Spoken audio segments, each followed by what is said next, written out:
नमस्कार दोस्तों, हर हर महादेव, जय शिव शंभू। स्वागत है आप सभी का एक बार फिर से दोस्तों। 13 जुलाई कामिका एकादशी गुरुवार के दिन तुलसी में बांध देना, यह एक चीज गरीबी हो जाएगी दूर और पुराने से पुरानी बीमारी और कष्ट खत्म हो जाएंगे। रातों रात आपकी किस्मत पलट जाएगी और हो जाएंगे मालामाल। दोस्तों, करीब 400 वर्षों बाद अद्भुत महासंयोग बन रहा है। 13 जुलाई 2023 को कामिका एकादशी का व्रत रखा जाएगा। दोस्तों, कामिका एकादशी चातुर्मास और सावन की पहली एकादशी कहलाती है। इस दिन श्रीहरि की पूजा और व्रत रखने से सभी कार्य सिद्ध हो जाते हैं। हर एकादशी का अपना महत्व और कथा होती है। दोस्तों, कहते हैं कि कामिका एकादशी का व्रत कथा के बिना अधूरा माना जाता है। विष्णु पुराण के अनुसार कामिका एकादशी का व्रत करने से व्यक्ति कुयोनि को प्राप्त नहीं होता, उसे अकाल मृत्यु का भय नहीं रहता और व्यक्ति मृत्यु के बाद स्वर्गलोक को जाता है। दोस्तों, अगर आप भी श्री हरि की कृपा अपने जीवन में पाना चाहते हैं तो वीडियो को लाइक करके कमेंट में जय श्री हरि, जय विष्णु भगवान लिखना ना भूलें। साथ ही चैनल को भी सब्सक्राइब कर। सावन में तुलसी की पूजा करने से भगवान श्री विष्णु और माता लक्ष्मी जी अति शीघ्र प्रसन्न हो जाते हैं और आपको आशीर्वाद मिलता है और जीवन में वो खुशियां मिल जाती है जिसके आप हकदार हैं। लेकिन तुलसी के नीचे यह एक चीज बांधना भी है जरूरी।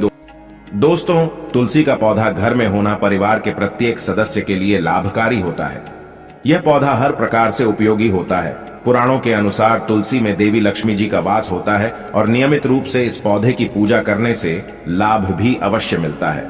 लेकिन यदि आप तुलसी को घर में रखने के साथ ही उसके नीचे ये एक चीज बांध देते हैं तो आपको तुलसी लगाने का कई गुना अधिक फल प्राप्त होता है, क्योंकि इस एक चीज के बिना तुलसी अधूरी मानी जाती है। यह चीज तुलसी को संपूर्ण बनाती है। वेद पुराण में इसके बारे में विस्तार पूर्वक बताया गया है। लेकिन इसी के साथ क्या आप जानते हैं कि दोस्तों, भारत ही नहीं बल्कि संसार के लगभग अधिकांश देशों में तुलसी को बहुत ही पवित्र की दृष्टि से देखा जाता है। अनेक औषधीय गुणों से भरपूर तुलसी धार्मिक महत्व भी है। अनेक धार्मिक अनुष्ठानों और तांत्रिक प्रयोगों में इसका उपयोग होता है। पुराणों में तुलसी को भगवान श्री विष्णु जी की पत्नी होने का गौरव मिला है। इसके साथ तुलसी जगत जननी भी है, परमात्मा के अनेक दुर्लभ वरदान में से एक है। शास्त्रों के अनुसार जिन घरों में तुलसी का पौधा हरा भरा रहता है उस घर में सुख, शांति और समृद्धि बनी रहती है। भगवान विष्णु जी की पूजा और प्रसाद में तुलसी के पत्ता होना बहुत जरूरी मन जाता है, क्योंकि इसके बिना पूजा अपूर्ण मानी जाती है। इन्हीं कारणों से सभी हिंदू परिवारों में तुलसी का पौधा लगभग होना जरूरी होता है। अगर आपके घर में भी तुलसी है तो सुख, शांति और समृद्धि के लिए तुलसी मां को चुनरी अवश्य उड़ानी चाहिए और तुलसी मां को चुनरी चढ़ाने से आपके घर में सुख समृद्धि आती है। दोस्तों, तुलसी में कई दिव्य शक्तियां विराजमान होती हैं। जो लोग तुलसी विवाह कराते हैं उन्हें कभी कष्ट नहीं आते, स्वर्ग की प्राप्ति होती है, मां की बड़ी प्रसन्नता मिलती है। शालिग्राम और तुलसी के विवाह करने से सारे अभाव या फिर कलह, पाप, दुख और रोग नाश दूर हो जाते हैं। दोस्तों, तुलसी के पास यह चीज कभी ना रखें। तुलसी के पास आप शिवलिंग ना रखें और गणेश जी की प्रतिमा ना रखें। शिवलिंग के पास कपड़े कभी ना सुखाएं, क्योंकि आप जब भी सुखाते हैं तो उससे जो पानी गिरता है वह अशुभता लाता है, नकारात्मकता फैलता है। तो तुलसी के पास कपड़े भी ना सुखाएं। साफ स्वच्छ वस्त्र धारण करके ही तुलसी को जल दें। दोस्तों, रविवार के दिन भी तुलसी को छूना वर्जित माना गया है। दोस्तों, कोई विशेष मनोकामना है, जीवन में अगर उपलब्धियां नहीं प्राप्त हो रही हैं, जीवन में कोई कष्ट है, माता लक्ष्मी की कृपा प्राप्त करनी है, तो आपको निश्चित तौर पर पूर्णिमा के दिन तुलसी में आप एक लाल मौली धागा ले लें। लाल मौली धागा में आप 5 हल्दी गांठ बांध लें और अपनी मनोकामना बोलते हुए तुलसी के नीचे आप तुलसी में बांधें और अपनी मनोकामना जरूर बोलें। जो भी मनोकामना हो, नौकरी को लेकर हो, व्यापार को लेकर हो, संतान को लेकर हो, विवाह को लेकर हो, यानी एक लाल मौली धागा लेना है। लाल मौली धागे में 5 हल्दी की गांठ बांधकर और जाकर तुलसी में आपको नीचे बांध देना है। रातों रात करोड़पति बन जाओगे, हर मनोकामना पूरी हो जाएगी और 1 महीने के अंदर ही आपकी इच्छाएं भी पूरी हो जाएंगी। अपनी मनोकामना बोलते हुए इससे विशेष लाभ होगा और साथ ही साथ कोई विशेष मनोकामना, धन प्राप्ति का मनोकामना है, या फिर आप चाहते कि घर में सुख समृद्धि हमेशा बनी रहे, तो आप लाल मौली धागा नहीं है, आप तुलसी के नीचे एक लाल चुनरी ही बांध दे। कोशिश करें लाल मौली धागा मिल जाए तो वह जरूर बांधे, नहीं तो आप एक चुनरी जरूर बांधे, इससे भी आपको विशेष लाभ होगा। तो दोस्तों, ये छोटा सा उपाय जरूर करिएगा। तो दोस्तों, आइए जानते हैं कामिका एकादशी की व्रत कथा और पूजा के नियम और विधि प्राचीन हिंदू ग्रंथ पद्म पुराण में वर्णित कामिका एकादशी व्रत कथा इस प्रकार है।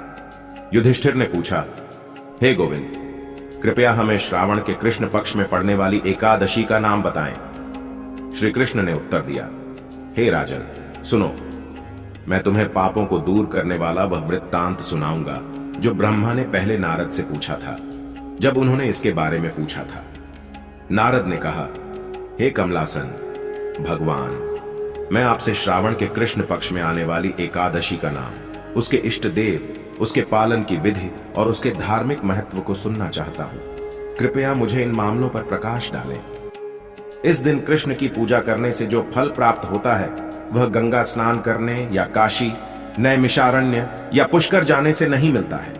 ये फल केवल कृष्ण की पूजा से ही प्राप्त किए जा सकते हैं। उसे कृष्ण की पूजा करने से वही फल प्राप्त होता है जो बृहस्पति के सिंह राशि में रहने पर गोदावरी या दंडक में स्नान करने से प्राप्त होता है।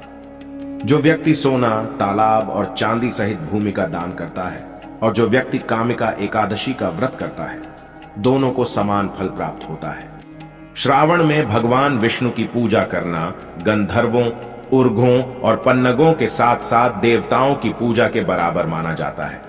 इसलिए जो व्यक्ति पाप से डरते हैं उन्हें कामिका के दिन विष्णु की पूजा करने के लिए अपनी क्षमता के अनुसार हर संभव प्रयास करना चाहिए। तुलसी के पत्तों से विष्णु की पूजा करने से मनुष्य इस संसार के सभी पापों से मुक्त हो जाता है और वह वैसे ही बना रहता है जैसे कमल का पत्ता पानी में बेदाग रहता है। जो लोग रात भर जाग कर कामिका व्रत का पालन करते हैं वे भयानक यम या किसी भी आपदा का सामना करने से बच जाते हैं। कामिका व्रत का पालन करने के कारण उनका जन्म प्रतिकूल वंश में नहीं होता है। जिन प्रबुद्ध संतों ने परम मुक्ति प्राप्त की है उन्होंने कामिका व्रत का पालन करके ऐसा किया है। इसलिए जिन व्यक्तियों ने खुद पर अनुशासन रखा है उन्हें इस व्रत का पालन करने के लिए हर संभव प्रयास करना चाहिए। तुलसी के अंकुरों से विष्णु का पूजन करने से जन्म जन्मांतर के संचित पाप नष्ट हो जाते हैं।